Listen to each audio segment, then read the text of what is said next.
Mummy जी, आज मेरा जी मचला रहा है और यह रोटी की गंध भी मुझे बर्दाश्त नहीं हो रही है। आप यह रोटियां सेक दीजिए, मैं सब्जियां तो बनाकर रख दी हैं और सलाद भी तैयार है। संजू ने आस भरी नजरों से अपनी सासू माँ को देखकर कहा। ओ, फिर से बंद करो अपना यह नाटक, तुम्हें तो रोज कुछ ना कुछ होता ही रहता है। बच्चे भी पैदा किए हैं, 15-15 लोगों का सुबह शाम खाना बनाती थी, पूरे घर का काम करती थी, पर कभी मजाल की अपनी सास को किसी काम के लिए कहा हो। और तुम हो कि मुझ पर हुक्म चला रही हो। रोटी खाते वक्त तो गंध नहीं आती है, सिर्फ बनाते वक्त ही क्यों आती है? नीतू जी ने तेज आवाज में कहा। संजू फिर आगे कुछ ना कह सकी तो धीरे धीरे रोटियां बनाती रही। उसने मुंह पर एक सूती रुमाल बांध लिया ताकि वह गंध ना आ सके। अभी उसे छठा महीना चल रहा था। 3-4 दिन से उसे रोटी की गंध बर्दाश्त नहीं हो रही थी।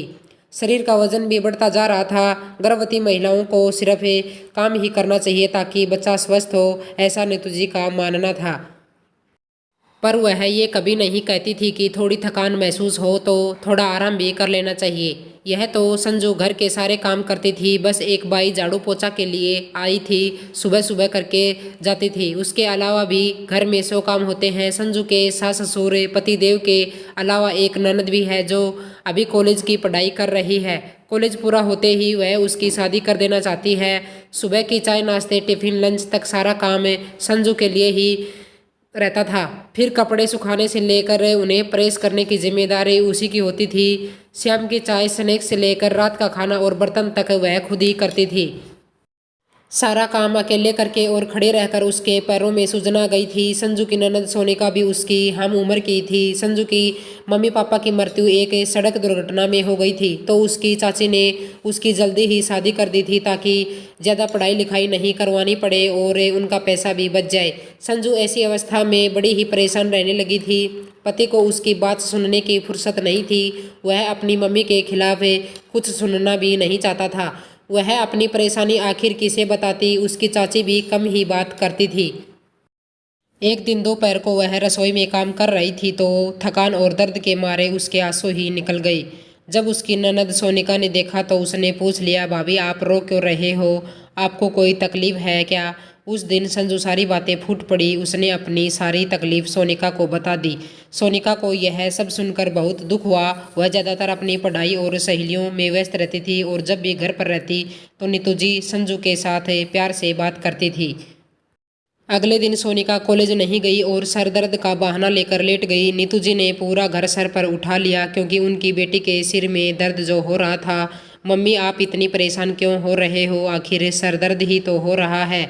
मुझे लैपटॉप पर काम करके कॉलेज के असाइनमेंट पूरे करके देने हैं, वरना मैम मुझे बहुत डांटेगी। और अगर मैंने बताया कि मैं सर दर्द की वजह से अपना असाइनमेंट पूरा नहीं कर पाई तो उन्हें लगेगा कि मैं दर्द का नाटक कर रही हूँ, काम से जी चुरा रही हूँ। अरे तेरी मैम के अंदर जरा सा भी दिल नहीं है क्या? काम कल की जगह परसों जमा करवा देना। कोई इतने दर्द में कैसे काम कर सकता है? मैम के क्या बच्चे नहीं हैं जो उन्हें बच्चों का दर्द महसूस नहीं होता है? तभी संजू अदरक वाली चाय लेकर आ जाती है। सोनिका चाय का घूंट पीकर कहती है, मम्मी जब भाभी इतने दर्द में अकेले काम कर सकती है तो मेरा तो यह मामूली सर दर्द है।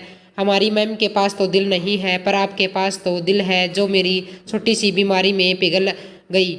आप तो माँ हो, आपने तो बच्चों को जन्म दिया है, वह दर्द सिर्फ अपनी ही संतान के प्रति है। आपकी संतान की संतान को जन्म देने वाली है, उनके प्रति आपकी ममता और भावनाएं क्यों सो गई हैं? आप इतनी कठोर कैसे हो सकती हैं? आज आप मेरे दर्द में मेरी साथी हैं पर भाभी के तो माँ भी नहीं है, वह अपना दर्द किसे कहे? भाभी का दर्द आपको नाटक ही क्यों लगता है? बेटी का दर्द कलेजी में उतरता है और बहू का दर्द नाटक लगता है। आप मुझे तो सर दर्द में भी इतना आराम करवा रही हो और भाभी से इतनी तकलीफ और दर्द में भी आप काम करवाती हो।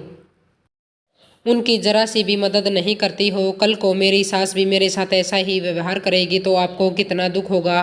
भाभी की मम्मी को भी वहाँ ऊपर दुख हो रहा होगा। अपनी बेटी सोनिका की बातें सुनकर शर्म से पानी पानी हो गई। उनकी बेटी ने उनकी आंखें खोल दी। उन्हें अपनी गलती का एहसास हो गया। बस कर सोनिका, मैं इतनी उम्र होने पर भी यह सब नहीं सोच पाई। बहू का दर्द मुझे कभी नज़र नहीं आया पर मैं अब ऐसा नहीं करूँगी। मुझे जितना मदद हो पाएगी मैं संजू की मदद करूंगी और उसका दर्द एक बेटी का दर्द समझ कर महसूस करूंगी। संजू ने अपनी ननद को बहुत धन्यवाद दिया, आखिर उसने सगी बहन जैसा फर्ज अदा किया था। दोस्तों, ऐसा क्यों लोग सोचते हैं कि बहू बीमारी का नाटक करती है और बेटे का दर्द तुरंत भाप लेती है? क्या बहू के लिए उनके दिल में जरा भी प्यार नहीं होता? क्या सास इतनी कठोर होती है? आपकी क्या राय है? कमेंट करके ज़रूर बताएं। और वीडियो अच्छी लगी हो तो वीडियो को लाइक कर दीजिए, शेयर कर दीजिए और सब्सक्राइब कर लीजिए।